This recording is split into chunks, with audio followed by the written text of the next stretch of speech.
Hello guys, ఇవాళ మన topic వచ్చేసి ఏంటంటే SSC CGL exam.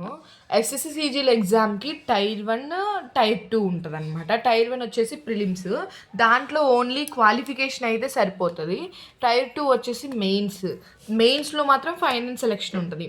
Tyre 1 syllabus ఏంటంటే 100 క్వశ్చన్స్ ఉంటుంది, 200 మార్క్స్ ఉంటుంది, 60 మినిట్స్ అంటే 1 అవర్ టైం ఉండిద్ది.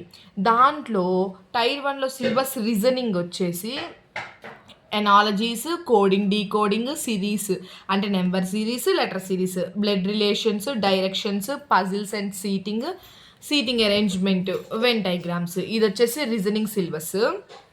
ఇదేమో quantitative aptitude syllabus, maths, percentages, profit and loss, ratio and proportion, time and work, time speed distance, algebra and geometry, trigonometry, data interpretation. ఇది వచ్చేసి quantitative aptitude syllabus. ఇక్కడ general అవేర్నెస్లో current affairs, history, geography, polity, economy, science. ఇంగ్లీష్లో grammar అంటే tenses, articles, prepositions. వొకాబులరీలో synonyms, antonyms, reading comprehension, error spotting. ఇదంతా tier 1కి సంబంధించింది.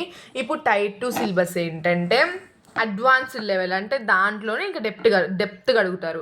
పేపర్ 1లోనేమో మ్యాథమెటికల్ ఎబిలిటీస్ ఉంటుంది, రీజనింగ్ అడ్వాన్స్ అంటే మనం చదివిన టాపిక్సే అడ్వాన్స్గా డెప్త్గా అడుగుతారు.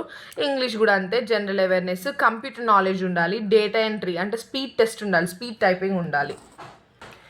పేపర్ 2 ఏమో ఓన్లీ జేఎస్ఓ పోస్ట్ రాసే వాళ్ళకే పేపర్ 2 ఉంటుంది, స్టాటిస్టిక్స్ ఉంటాయి. Paper 3 only for AAO post రాసే వాళ్ళకి ఫైనాన్స్ అండ్ ఎకనామిక్స్ ఉంటుంది. Type 2 is more difficult paper 1తో. వీడియోలో మనం ఎస్ఎస్సి సీజీఎల్ ప్రిపరేషన్ స్ట్రాటజీ గురించి మాట్లాడుకుందాం. Thank you for watching.